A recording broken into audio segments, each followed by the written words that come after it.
everybody, how's it going today? I'm Pylawn with the UESP, and we've got a little bit of an exciting special video for you all today. We've come in here with the Call to Arms folks with the Imperial Library. So as you'll see, there's a few faces with me here, so I'll let them introduce themselves in a minute. But at first, I want to introduce our friend from the Imperial Library, Benefactor. How are you doing today, Benefactor? Doing well. I'm Benefactor from the Imperial Library. If you're not familiar with the Imperial Library, it's a website that deals with archiving all of the lore for the Elder Scrolls. If you enjoy the lore of the Elder Scrolls, then please check us out. Yeah, and I'm from the UESP, which I realize this video might go up on not just the UESP stuff, so I should probably introduce ourselves. UESP is the Unofficial Elder Scrolls pages. We're very similar to the Imperial Library and great friends and colleagues with them, whereas we document basically everything on the wiki that has to do with the Elder Scrolls games. So not just the lore, whereas the Imperial Library focuses on the lore. We also focus on the lore quite a bit, but it's also just much broader sense in the game as the wiki. So we get along great with the Imperial Library. We love doing stuff with each other. We kind of have this relationship where our members kind of pass over and forth, and pretty much everybody belongs together. So it's really great for that. But Benefactor, do you want to kind of let us know what we're doing here and what we're doing with these folks today? So today we're going to be interviewing Modiphius, which is the creators of Call to Arms. If you're not familiar, Call to Arms is a wargaming version of the Elder Scrolls. Currently, they are releasing Skyrim chapters, which will deal with with figurines and setting of Skyrim the game. Yeah, it's really awesome. If you haven't got a chance to check it out, make sure you go and look at all the content they've created for it. The models themselves are just so beautiful. Like I haven't been able to get my hands on any of them yet.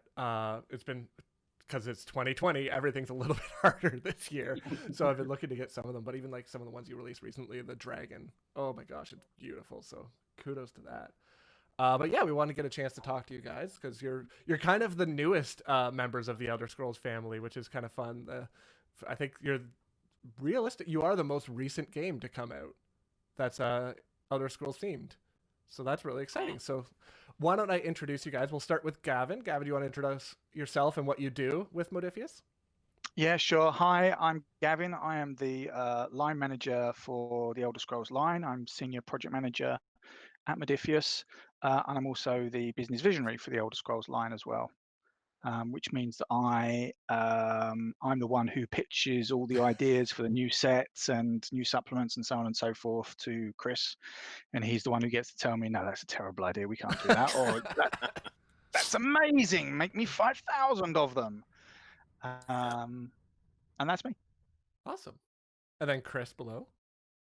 Hello, so I'm Chris Birch. I'm the founder of Modiphius, and my kind of new job title is Chief Creative Officer. So I get to do lots of creative-y things, and part of that is working with Gavin on Elder Scrolls. So particularly, I stuck my nose in to write a big solo campaign, which is my big kind of topic of interest is solo and co-op gaming. So I'm doing the settlement building campaign, which we've called Fanehold Saga as a working title at the moment.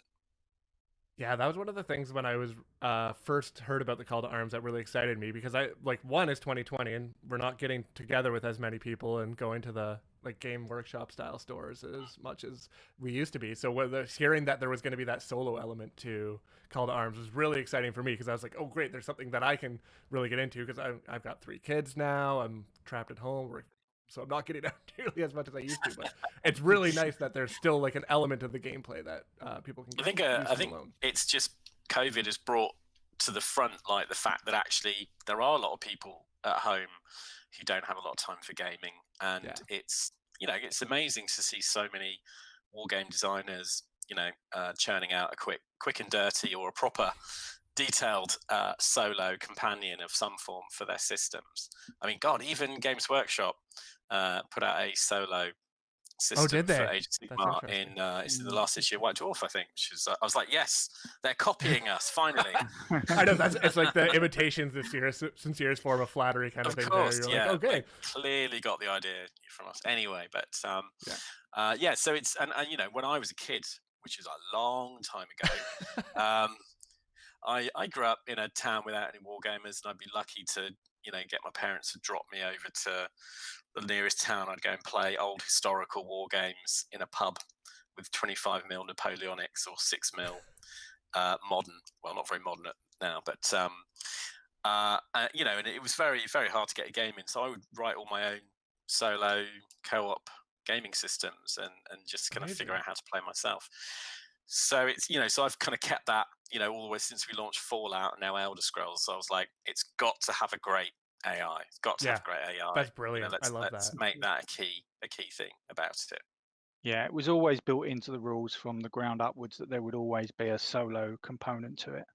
Yeah. And we spent a lot of the time trying to make it, and we also wanted to make it so that it wasn't two separate games in the same box, but there was a lot of commonality between them, so you can switch between the two relatively easy without having to remember a load of different rules. We only use this rule in battle mode and that rule in delve mode.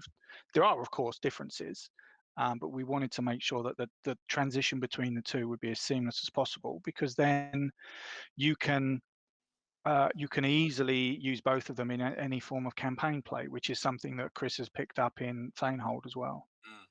We also added, and it was amazing Bethesda let us do this, so we added the entire starter set to Tabletop Simulator. Yeah. So including actually beautiful 3D models that have got this nice ink wash on them. Our lead 3D guy Johnny did an awesome job on it. So my brother has been our minion helping put it together. He's really got into Tabletop Simulator during COVID, so he put the entire game in for us. So it's basically for free, like That's everything. So cool. Yeah. Like all 3 starter sets and miniatures, even all the terrain. That's beautiful Draugr, tomb walls, and arches. So you can have a lot of fun creating dungeons. And so we just thought, we just need to let people play it while in lockdown, because if you're not playing it, you're not collecting it. So that was our kind of gift to the community to help them through the dark times. So yeah, 2020 has been interesting. So that's actually one of the interesting questions I was going to ask you, is kind of how the pandemic really affected, because it's such a social aspect, having like the war gaming, the tabletop, but that makes complete sense that you're like, well, let's move a little bit of it to online and have some of that there too. Yeah, it's interesting that sales of miniatures have been pretty strong, I think, because everyone's been getting through their pile of shame, gradually painting miniatures up because they've got nothing else to do. And it's one thing at least you can do at home is paint. So miniatures have done pretty well actually, whereas I think board games that don't have a solo or co-op mechanic haven't been as big. But actually in general the industry's done really well. That's good. Through the lockdown. It's retail that struggled. It's I feel for the little stores who we've got half the traffic. Yeah, we've had, I mean, there's been challenges for sure. We've had a lot of problems with our logistics, our global logistics, because COVID has just figuratively torpedoed any kind of international shipping and transit, and we've had some real problems in getting product to people as well, and getting product to us as well. We've had ships that have been backwards and forwards to port 3 or 4 times before they've been unable to unload containers and stuff. The British, of course, are very good at stabbing themselves in the back whilst they're down on the ground. Just, no, please let me stab myself a few more times. So, Brexit has come at the worst time, because not only are our ports shut because of the COVID increase, but and not only is it very difficult to get containers because they're all stuck in ports, but we've now got these massive issues of duties and having to sort out the new Brexit paperwork. There's big surcharges going on. I've just heard we're going to have to pay. There's going to be another £4.50 surcharge on every kilogram being shipped between us and Europe, and Europe to here on courier packages. So anything over 2 kilos. So anyone in Europe sending us, or us sending Europe, is just horrific pricing. So a 2 kilo book is going to cost you £9. That's what just in shipping alone, let alone all the other. Not in shipping, just in charges. So just in charges for shipping. Let alone the shipping cost. Yeah, so it's, and let alone the cost of the book. Yeah. So it's how do you keep your prices so consistent? Well, sometimes we just absorb the price rises, but Yeah. obviously with, for the first month, we're just going to take it on the chin and absorb it whilst we figure out, because they've still got to do a deal. Hopefully they'll do a deal to give us all a common market. Because which basically means, that there's no customs barrier between the UK and Europe. Yeah.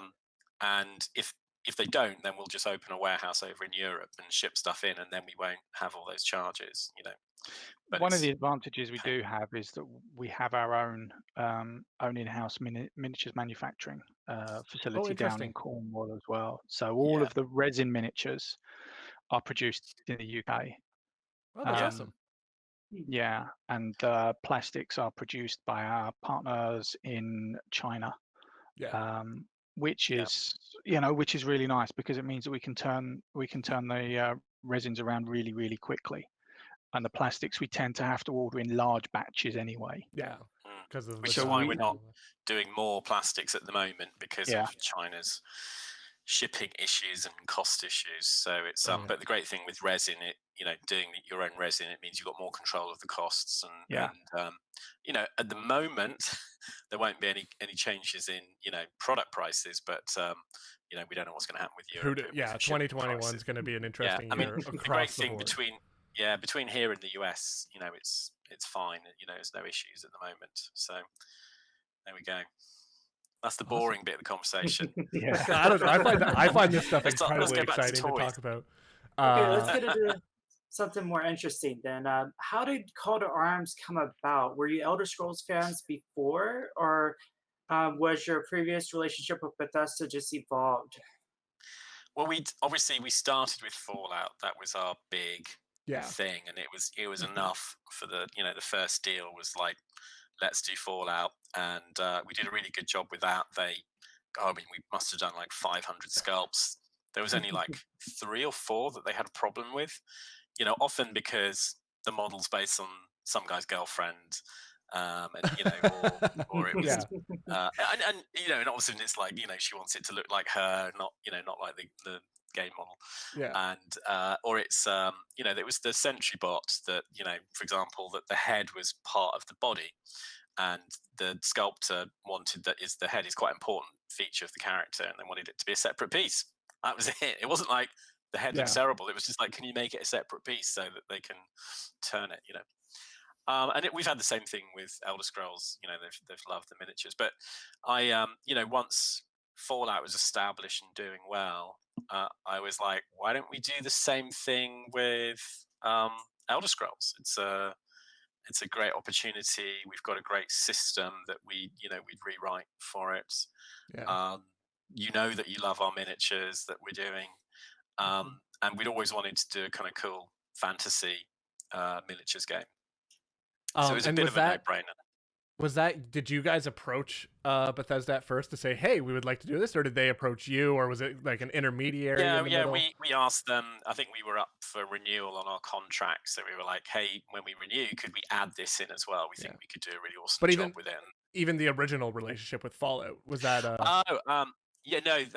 I've known them for years, because I had a t-shirt company before Modiphius. So I was doing video game t-shirts under the name Joystick Junkies, and I was always talking to Bethesda about doing some clothing. We never ended up doing it, but I got to know some of them quite well. I'd see them at E3 and different events. And when we got Modiphius going, I was thinking about what we were going to do next. We'd done Star Trek. I was like, okay, we did Star Trek. What's next? And I was like, oh my God, I can't believe I know the people at Bethesda. Why didn't I think about pitching for Fallout? Duh. So I kind of got hold of them and I said, how about I go Fallout Warhammer? And they were like, yeah, I guess so. And it, it took these big deals take about ages. It's about 3 years to go through, because they wanted to know who we are, and the people were doing it were really busy, and then they changed, and then the new person got involved, and then we got talking about it, and then and then suddenly it happened. It's funny with these things. Once they kind of give you time and they're like, okay, let's work on this, then it can happen really quickly. And it's a big, serious deal, and you've got to get lawyers involved and all kinds of stuff. It's it's tough to get going, but once you get going, they're one of the best companies we work with. They're super That's lovely. awesome. They're all gamers. They love our stuff. We love their stuff. We love their games. It's kind of there's no real It's a match made in heaven. downsides. Yeah, of course we pay them lots of money, so that helps a lot. But we all make money together, and we make some really awesome toys and get to play in this amazing, fantastic world. So we've probably all played enough. I'm only on my second run through of Skyrim. I think I've got about 3 run-throughs going on at the same time at the moment. Yeah, I was gonna say, I'm probably on my second one, but my first one probably has like 300 and some hours. Yeah. Oh, exactly. I have like third time through, thousands of hours on each. Yeah. Oh yeah. There you go.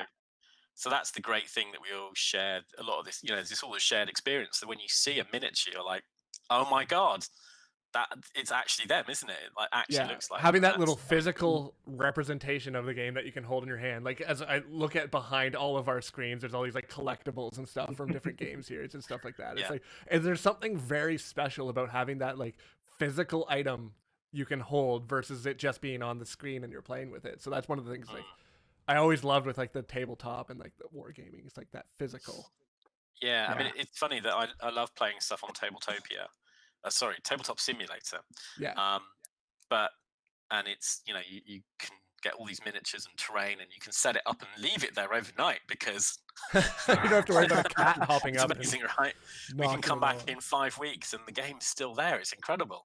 Yeah. No one's cleared it away. And the cat hasn't knocked 3 of the models off the table.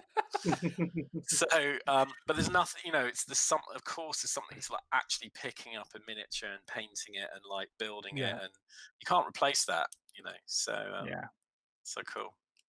There's also something, because we obviously we're deciding what we produce. And there's something really nice about thinking, okay, so I've got a new chapter coming up. I know what my themes for the chapter is going to be. Let's look at what sets we can put in there. What factions have I got? How do I break this down into sensible sets of 5 or 6 figures or whatever? And who are those 5 or 6 figures in a set going to be? Once you've decided that, you then get to do the fun job of, right, now I want this guy standing like this and he's firing a fireball, and you have to find all the reference pictures and that kind of stuff, which we then pass on to our sculptors, who have become very adept at reinterpreting my random ramblings about they've got to have a magic effect around their hand that looks all glowy and spiky, and they're like, okay. And then eventually, they come back with the T-pose and the figure roughs and that kind of stuff, which we all talk about, and we then approve and send off to Bethesda. But then the end process of that is when you finally get this little figure that you can hold in your hand, and being able to say, yep, I thought of that, I posed that, they sculpted it, and now we made it, and it's awesome. It's really, really good. Oh, I can imagine. How much do fan favorites? How does that factor into what you design for the community? So when we at the very beginning of my involvement with Elder Scrolls, I was brought on board to manage Elder Scrolls as a line. And at the very beginning, Chris had already run some community surveys, and we run more surveys from time to time to look at what were the most popular factions and what people were really looking forward to finding out. And we use that as a guideline for the kind of sets that we're looking for releasing. But at the same time, we have to keep in mind that this is a miniatures war game. And so there are a lot of figures that people want that just don't work as a war game and would look really great as a figure, but don't necessarily have a place within a competitive war game. And is there an example of that you can share, or is that all hush hush top secret? Yeah, I guess, one of the sets that people are asking for a lot, and is a set that I would really, really love to produce, is Cicero and the Night Mother in their car. But, Cicero on the battlefield doesn't really have a massive impact, so he doesn't fit into one of those regular sets really, really well. Now, one of the things that people will know if they see any of my ramblings on the various social media posts that I put up, is that my caveat is we will never make that until we do. Yeah, that's always I always love that answer for most things. It's like, why would you ever want this until you want it? Yeah. So that's not to say that any of those figures, I mean, some of the other ones like talking about Morrowind, for instance, loads of people say, oh, I would love an Almexia and Sothasil and things like that. And like, yeah, but yeah, how do you add a god into how do you put that into a skirmish game? It doesn't fit in. Yeah, Vivek shows up and just recreates the world, and then the skirmish was over. Exactly. Yeah. Yeah, it's a bit of a. So whilst they might make for amazing miniatures or bigatures in some cases, some of these figures could be absolutely enormous. Whilst they might make for really great pieces, we need to keep in the back of our mind that they need to be playable as well. Yeah, that's fair. That makes sense too.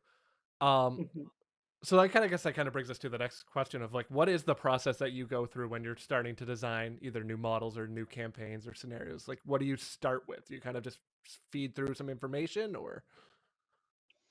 Yeah, so as the visionary, I set the general direction for each of the chapters. And within that, we break it down into the products that we want within that chapter. Chris has overall creative control on that. So as I say, if there's anything in there that he desperately wants, then he'll instruct me in which direction we need to go. If there's stuff in there that he doesn't think is going to work, then we can head it off at the pass. And both Chris and I are both avid war gamers. We approach it from slightly different ends of the spectrum. Chris is very, very much a narrative war gamer, and I am very much a tactical war gamer, which means that we get a really nice balance of play styles appear in the products as well. So I will then present to the senior management team within Modiphius my vision for the chapter, which will include all the products that I think that we need to include. More often than not, the SMT will have some good ideas about additional products that we need to put in there as well. And that then forms the basis of the structure for that wave. That's then broken down into individual products, which are then briefed. Again, each brief is then approved by Chris from a creative point of view, and the SMT are then passed on to our development team or our external developers. So Mark Latham tends to do the backbone work for stuff. So he will do the card packs, for instance. And then our internal dev team will look at all of the testing and recommendations, and the end result is then a collaboration between Mark and the dev team. And then we also have products which are developed entirely in-house, and we're seeing a few of those that are just reaching fruition now. So the first and largest of those will be the Stormcloak Rebellion supplement, which is in approvals with Bethesda at the moment. And then for figures, I mentioned kind of the briefing process earlier on, how we go through that. We pull together a lot of reference information for the sculptors to work on, and they produce first drafts. And then everything goes off to Bethesda for their approval, as Chris mentioned at the top of the chat. And they're kind of just like the final, I would. Yeah, I don't. So far, the only feedback we've had for them has been practical things. So this writing is too small, or you've misspelt this word or something like that. We've not had anything so rune with 18,000 syllables or like consonants in it. You missed the 8th Z in this. How dare you? Yeah. I mean, the good thing is everyone who's working on it, the sculptors and writers and all of us, they're all super fans for Elder Scrolls. So there isn't someone sculpting a Karjit who hasn't played around in Elder Scrolls and knows exactly what Karjits look like. And they pop back into the game and spawn them to just remind themselves and take screen grabs and stuff. So it's super obsessive, and we always find people that love the world to work on it, because there's no point otherwise. Why do you want someone working on a world who's not exactly? You want the passion to be there. And do y'all use UESP and Imperial Library? We use all sorts of sources. The Imperial Library, we've used it a lot for some of the lore background. We use all sorts of places for our reference material. You're all bookmarked. Always good to hear. About how many, just curiosity question I just thought about, how many people do you actually have at Modiphius, like approximately? It's it's 30 full-time payroll people. Yeah, and then I assume there's contracts and and then and all that stuff. But probably about another 10 who are equivalent payroll, but just in different countries. So they're Yeah. just on contracts. But then probably about another 100 who are just, you know, someone's doing editing whenever we send them stuff. Someone's doing a few thousand words here and there. Someone's doing, you know, we've probably got about 20, 30 artists who are literally doing as much art as they can every week for us. That's whether amazing. they're full time or, you know, they've got a job and they Piecework kind do of one thing, piece a day, one piece a week, you know, one piece every 2 or 3 days, you know. So That's amazing. It's really good because there will often be those specialist skills that we might need that we don't need often enough to have somebody full time in house, but we can go to a contractor externally just to do this one piece of work, and then we have a big pool of people that we know will produce quality work on time and at the right price, which is really good. Yeah, that's amazing. They get to know our product too. Yeah, it just develops a good working relationship there when you have those people that you can always just count on for stuff that you wouldn't be able to have full time, but then it works out really well for you guys. Exactly. That's really, really awesome. I'm just looking through the list of some of our questions here. We've actually covered a lot of them already. I see some of these questions that are about future things coming up. So one questions that I know the community asked, I think it was the Imperial Library, is, are we going to see any future Dragonborn variants that are not just typical humans? Like we have the Argonians and the Khajiit. Is there any plans for those kind of things to show up? Yes. Ooh, I like that. No other questions. I won't follow up that question because I know that'll. I know make a lot of people happy. We're planning. It's very, very early in the planning stages at the moment. So this is potentially for chapter 4, I think. Awesome. Looking at a couple of different options for bringing more variety into the Dragonborns. I mean, the plan has always been that for every chapter, there would be a couple of different Dragonborn variants. So we've seen in chapter 2 coming up, we've got the Dragonborn Steadfast, for instance, and we had the Dragonborn Triumphant and the regular Nord Dragonborn in the core set as well. And we've got more coming up. I've just finished briefing the 2 new Dragonborn that we've got for chapter 3, which we released a teaser for at ModCon. Yes. Who is awesome. Just seen some 3D shots of them and they look amazing. And yeah, looking at chapter 4, which is, I'm just starting the pitch for that for the SMT to approve. One of the options that we're looking at is where in the past we've had sets of sort of adventurer followers and adventurer allies, we might just do a Dragonborn set and have sort of 6 different versions of the Dragonborn in it. You know, there might be a stealth archer Khajiit version, there might be an Argonian barbarian, you know, a Bosma something else, and just put a variety of races and kind of the archetypes of what you would see from the Dragonborn in it, and see how we go from there. That's really awesome. So not to, this question doesn't mean you're making it. I want to preface this in advance.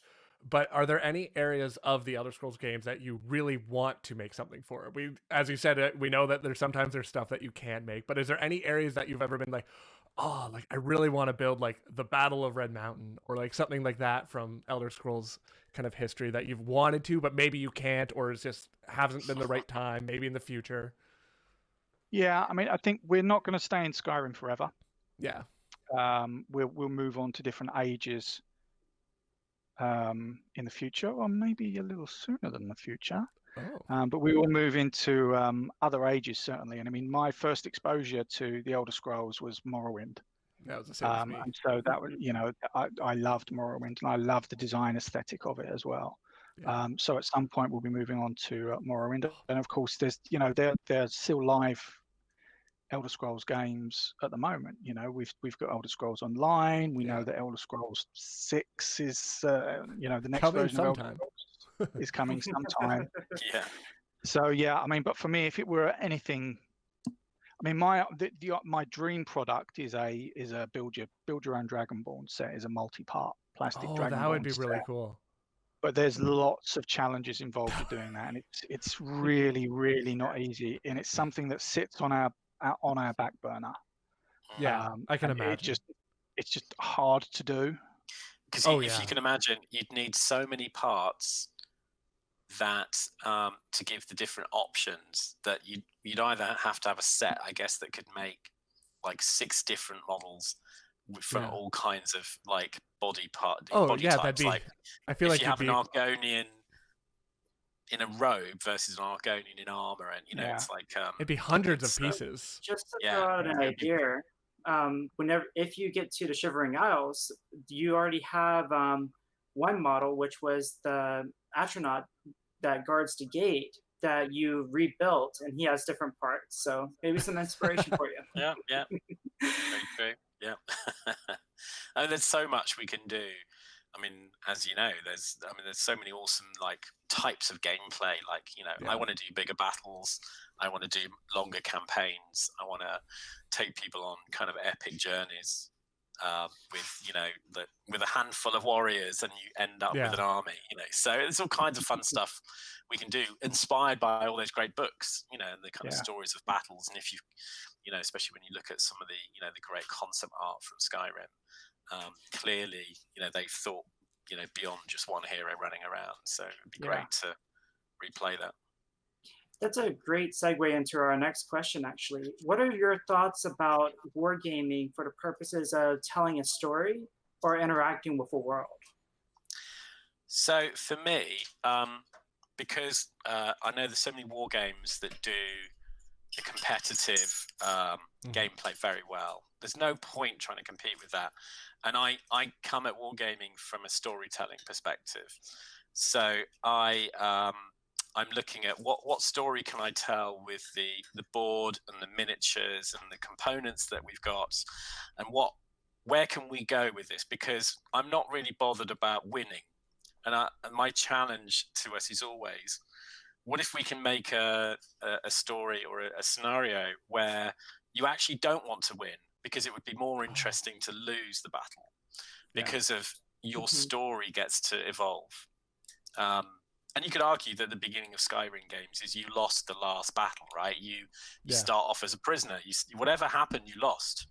But wow, how amazing is the story now, right? Because you get to evolve and become this awesome thing. So everything we're trying to do, like the Thanehold saga is, you make choices through the missions that affect who the final nemesis is going to be.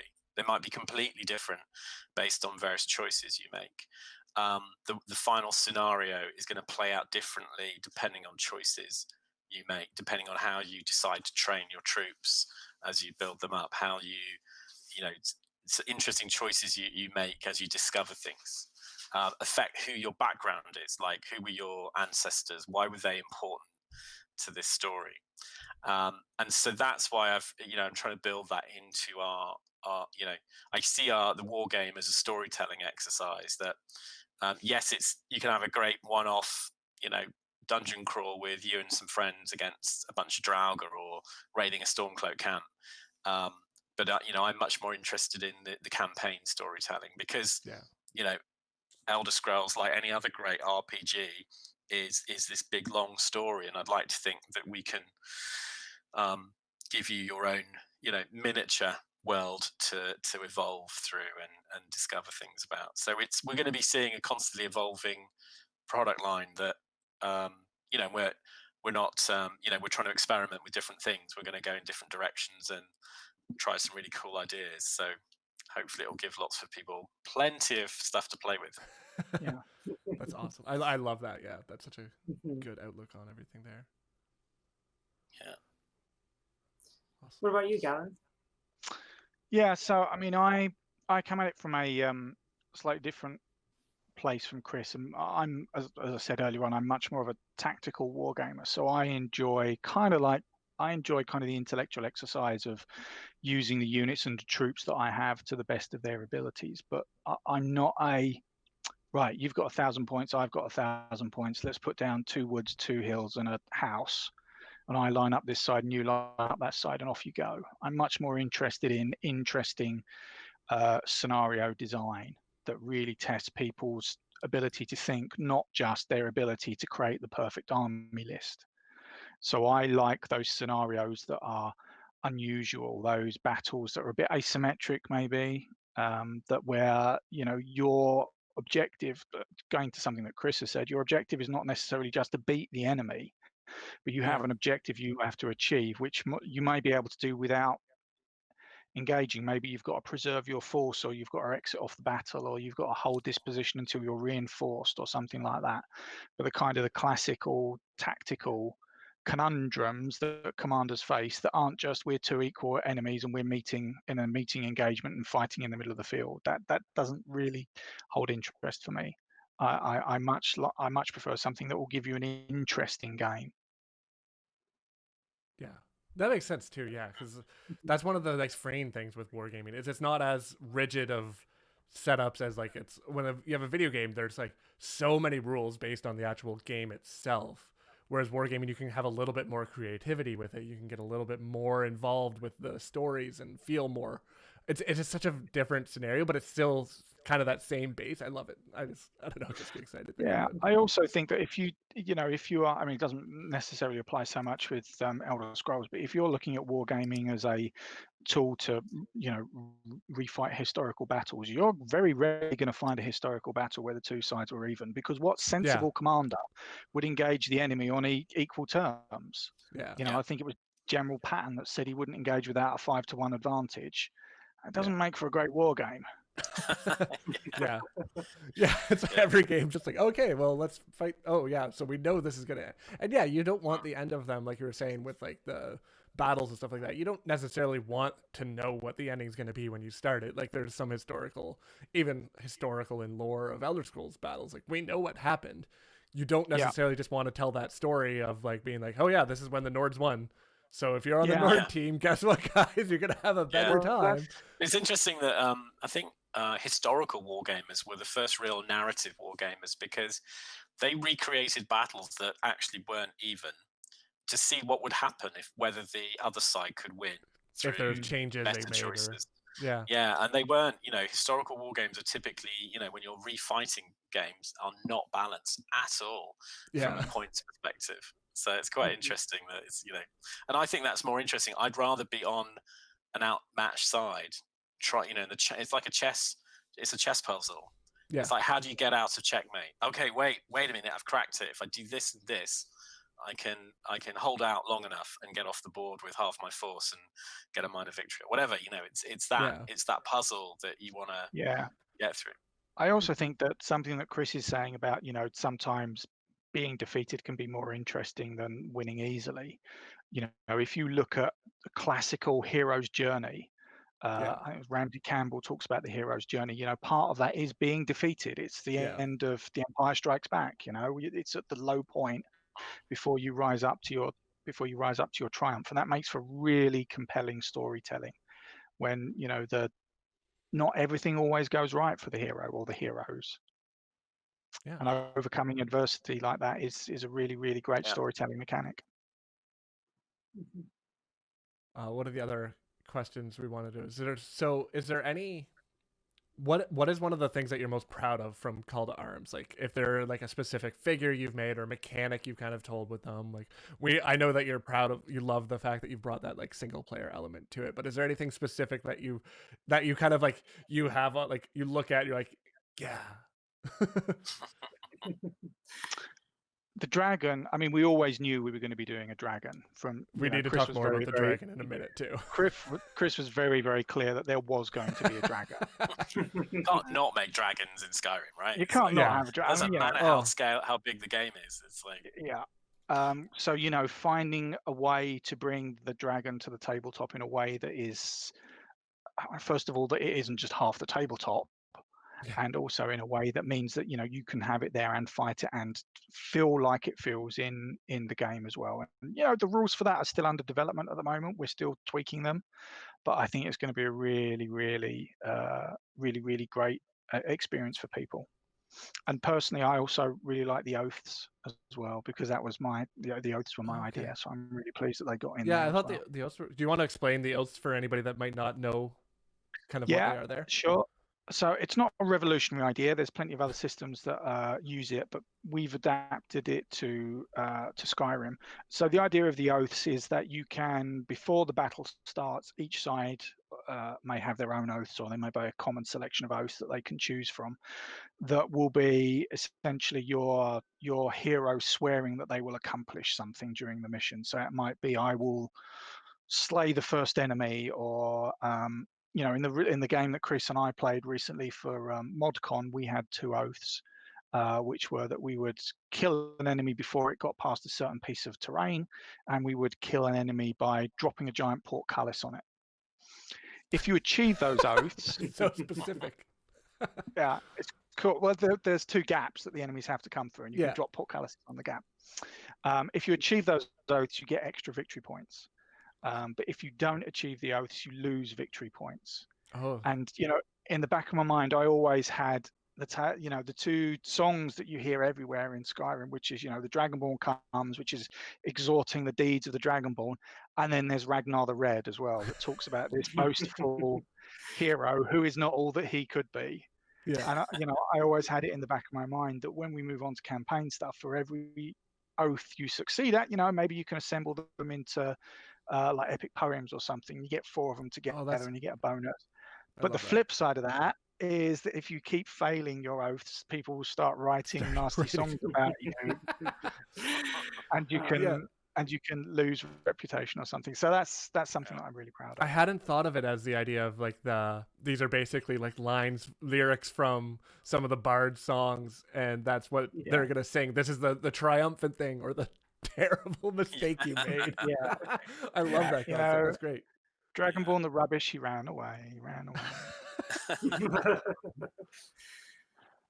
That's awesome. And then Chris, do you have any proud moments that you can think of out there? I guess I'm living through it because it's the campaign I'm working on at the moment, which because I'm trying lots of mad ideas that I've picked up over the years, and from the way the industry's going to kind of create this campaign and put lots of cool stuff into it. So it's being able to play in that world is the fun bit for me. So we'll see whether it works. Awesome. So back to Gavin talking about the dragons again. Is there anything you could really share? Because okay, I saw that and like literally was just like, I need to have that because it's beautiful, the stuff you shared with it. But you haven't shared, at least as far as I've seen, too much information about how they're going to work and what is there anything you can share yet, or is it still pretty early in the development there? Well, there's some stuff I can share with the caveat that this is all true until it's not. Yeah. So the way that we're looking at it the moment is we have the 3 sizes of cards at the moment. So we have the mini Euro cards, we have the poker size cards, and we have the larger educational size cards. The dragon will now have a larger size card beyond that. So we're just looking like at a poster at this point. Yeah, it's sort of US letter. I mean, they're all going to be print and play, so it's unlikely that we'll be actually making these cards until we do. The dragon's got a larger card, and within that, at the moment, you can equip various different dragon traits. So, it might have a certain type of breath that it uses. It might have certain attacks. So some dragons, like the serpentine dragons, for instance, from Dawnguard, I think, they don't have a tail slap attack. And some of the dragons don't have a wing bash attack, and some of them are more likely to bite you, and some of them are more likely to try and claw you and that kind of stuff. So you can kind of build your dragon up in specs. And then also, depending upon the strength of the dragon as well, will depend upon what its stats will be. So Molmenir is the first dragon that you meet, and although he's been around for ages, he's a relatively weak dragon in terms of dragons. So what we'll be seeing to start off with will be kind of the entry level dragon entry, which then means that in the future, as we go on, we can introduce more of these print and play cards, so that you can modify your dragon to be different things. You might decide you want it to be an ethereal dragon, for instance, and we can give it a power where it's that's one of the summonable. I think there's a couple of summonable ethereal dragons in different places. Or it might be that it is older and maybe it is more aggressive, and all the way up to Aldrin with his unique shouts that he uses and stuff like that. That would be such an interesting campaign, actually, with Alduin itself. It's like, okay, stop the world from being eaten. Good luck. Yeah, Definitely. yeah, it's a That'd be motivation for sure. Yeah. Yeah. Yeah. Yeah. Yeah. Everyone's kind of be on the same page for that one. Oh, that's Yeah, it's and absolutely awesome. I literally have the model up here right now on my screen. It's so good. I'll probably put it in the video so that we can look at it. But like, it's the sculptor did amazing job on that. Like, it's just stunning. The work on that. I was We've blown got- away. we've Yeah. got some amazing sculptors. You know, all of the. And I am constantly amazed by the level of detail that they get into the Oh, figures. Absolutely. just- And that's okay. So it's 32 millimeters. So that's a big boy. He's pretty Yeah. big there. That'll be big. interesting to see. Yeah. I mean, you could have gone absolutely massive, but then you get kind of the problems of having to have Yeah, something that large and Yeah. It's. I mean, a part of the problem is we want to keep the shipping weight down. We also don't want to be breaking people's tables with a huge chunk of resin as well. yeah. Yeah, that'd be You know, the resin version of because the resin would be pretty yeah. heavy there. And there's practical concerns to think about as well. That when we master these, they're often 3D printed as well. So Yeah. when you look at the splits, one of the constraints is A, the cost of a really big 3D print, and B, Yeah.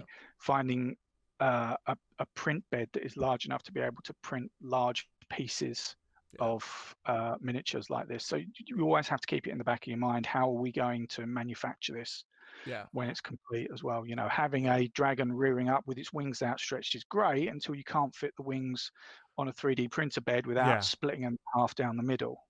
Yeah. Or having it like, well, every like 1 out of 10 of these that we ship doesn't have a wing when it gets to the end. 'cause Yeah. It's just so big and massive. So yeah, that's really interesting. But yeah, I'm really excited to see what you guys having more coming in. Yeah, and the rule sets for the dragon, you know, will come with not just the rule sets as well, but we're sending them out with, I think we've got like 4 or 5 dragon specific scenarios, and then rules for including dragons in some of the existing scenarios as well.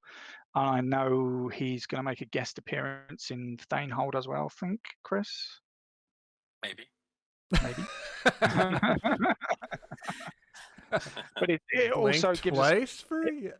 it also gives us a template as well if we want to do other epic creatures in the future as well. So if Yeah. we wanted to do something like, I don't know, giants or, you know, silt striders or something like that. Oh, Silt Not that you Striders, do yeah. much fighting of silt striders, but, you know, along those lines, mammoths or Yeah, something, yeah. I don't know. I don't know, actually a campaign about fighting like a mad Silt Strider that's escaped and is ravaging a town or something like that. That sounds glorious. Or you could do a Dwarven Colossus. There's already a figure for it. You can see it behind Pylawn. Yeah. Yeah. Yeah. That'd be a fun that's one true. too. Yeah, the Yeah. more Dwarven ruin stuff would be really interesting. Mm. Well, was there Now, any other questions you wanted to go over, Benefactor? I think we're probably The running close. last one that I wanted to ask about is when it was first announced, there was originally going to be some launch party scenarios and campaigns. Whatever happened to those? They exist. They're still there. Just, you know, when we are allowed back out of our caves into the daylight and the you know, the great tempest has passed, then we'll be looking at our organized play support. So the plan was always that we would have 2 threads for organized play, one of which would be a narrative thread similar to what you see for what we've done in the past for Fallout, and the other one would be a set of tools to allow stores and clubs or whomever to run their own competitive games or leagues and that kind of thing. So they exist. It's just conditions just are really not conducive to supporting organized play at the moment. Yeah, Yeah. that's understandable too. Like it's people. You also kind of don't want to encourage people right now to be going out having parties and playing. Like if you could Yeah. push people more to doing the things at home, then it kind of Yeah, that works out yeah, well. yeah. It's like- Yeah, that's certainly part of it as well. You know, would it be responsible for us to be sending out all of these organized play kits and getting, you know, all these gamers suddenly struck down with COVID because of us? Yeah. And we've got a lot more solo support coming. So the Civil War book that's coming is a versus campaign where you're fighting your way across Skyrim. But there's also a whole chapter on how to fight it as a solo game as well. Yeah, you can fight the entire Civil War campaign as essentially a series of linked delve mode quests where it's your band of Imperials or Stormcloaks fighting against the opposition as adversaries throughout the book. You have to lose a little bit of narrative fiat here and there to make sure that you're not just winning off of your own GMing choices. Yeah. But yeah, you can run the whole thing as a solo campaign. Yeah. Amazing. Well, I think that wraps up all the questions we had for you guys. But I do believe Gavin mentioned that you have some exciting surprises to share with us. So I might. Yeah. So I mentioned earlier on that we're going to be looking at other eras at some point, and actually we've done some work on that already. So we have a new set that will be available for pre-order in the first part of next year. Be shipping towards the end of Q3, which I think you guys might be interested in. So if I just I also have no idea what this is at this point. They've kept it a complete secret from us, so I'm really excited. We're excited, really excited. Yeah. And I'll say these sculpts have actually been around right since the beginning, because when we first got the deal, if you know Elder Scrolls as a brand, you've probably seen these characters quite a lot. Here we go. Oh, Ooh, that looks. those are amazing. Those look so good. So, okay, let me just take a quick look off the top of my head there. Is that Mana Marco? Yeah. It is. Oh, so we've got the ESO crew in here. That's so exciting. Yeah, so describing what I'm looking at right here. Oh, this is amazing. So we've got the Elder Scrolls Online heroes from kind of the cinematic trailer. the thematic trailer from the original game. We've got the Nord, the Breton, and the High Elf. Nord's kind of like the warrior type. Oh, those look so good. They're absolutely amazing. Those are brilliant. Oh man, looking at this. So yeah, so those are the original heroes from that, and then we got Mana Marco, kind of the most famous necromancer, I will say, in all of Tamriel. Yeah. It took me a second too, because I was like, oh, go ahead. He's got a staff of worms as well. Yep. Oh There he man, is. look at that.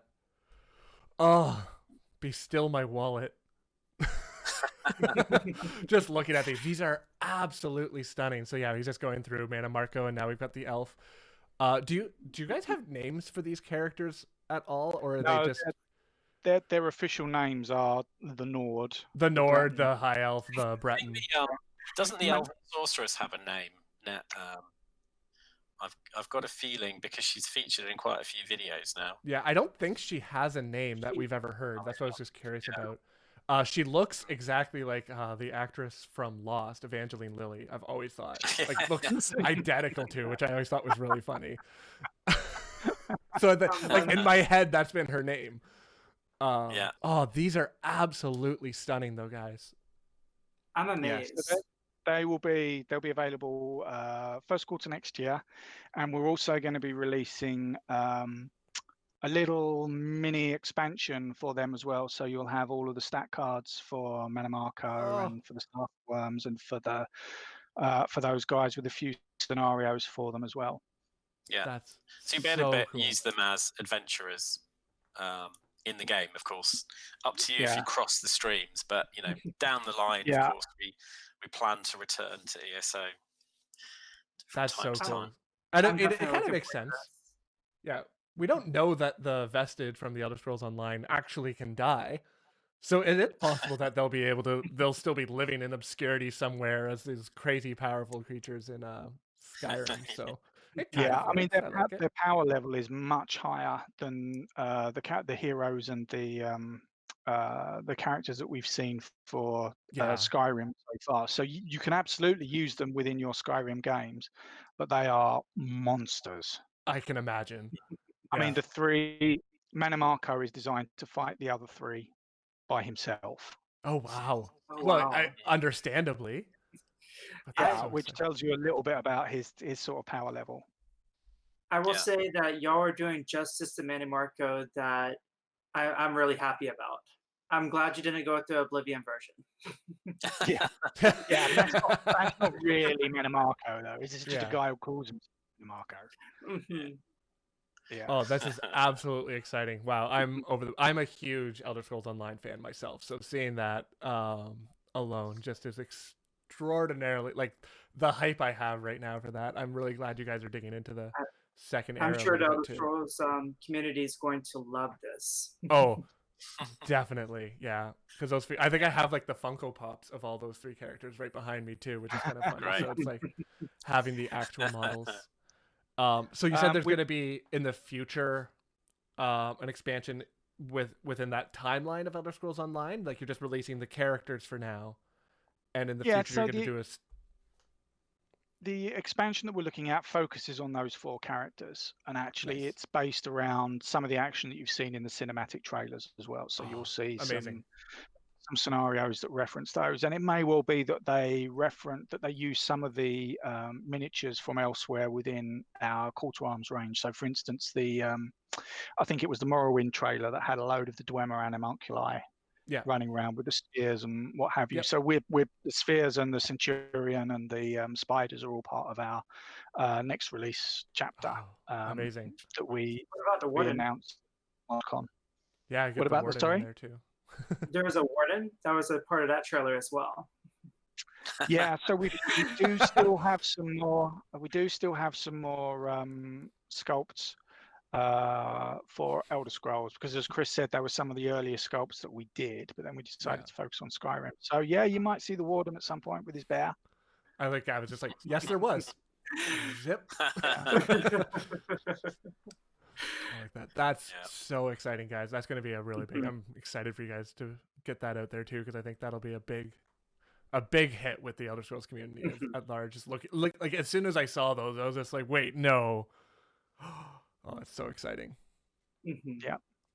Awesome. We've also got another little bonus for you as well, which is we're going to be releasing an exclusive scenario that you guys are going to be hosting for us, which is great. Thank you very much.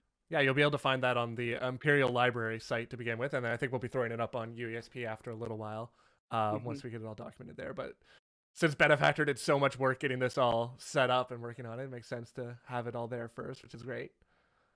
But that's really exciting, yeah. It definitely is exciting. Do you want to give a little synopsis or a little high-level idea of what the scenario entails? A little tease for everybody? Yeah, so it's an interesting one. It's quite a small scale one. There's not loads of models involved in it, and it focuses on some of the more personal stories within the Civil War in Skyrim, and it's all to do with switching allegiances and trying to recruit people to your side within the war. And there's two of the iconic heroes of the war are trying to convince people that their side is the best, and they're in competition with one another. Amazing. Awesome. Well, unless you guys have any other incredible surprises like that one for us, it might be. That's it for today. Awesome. Well, thank you guys so much for letting us chat with you about Call to Arms. It's been fantastic. It's been really nice getting to know you guys and learning a bit more about the games too, and I really appreciate it. And thank you, Benefactor, and everybody at the Imperial Library for helping get this set up too. I'm really excited about it, and I can't wait to see what else you guys come up with in the future. Definitely. It's been great. Thank you for having us. Thank you. Yeah, thanks a lot, guys. I'm Pylawn with the UESP, and I want to thank everybody for tuning in too to check this out. I think you guys will be very pleasantly surprised about what's happening and coming up in 2021, and we hope to see you guys again soon. Thank you guys, everybody, again. Cheers. Bye. Thank you. Bye.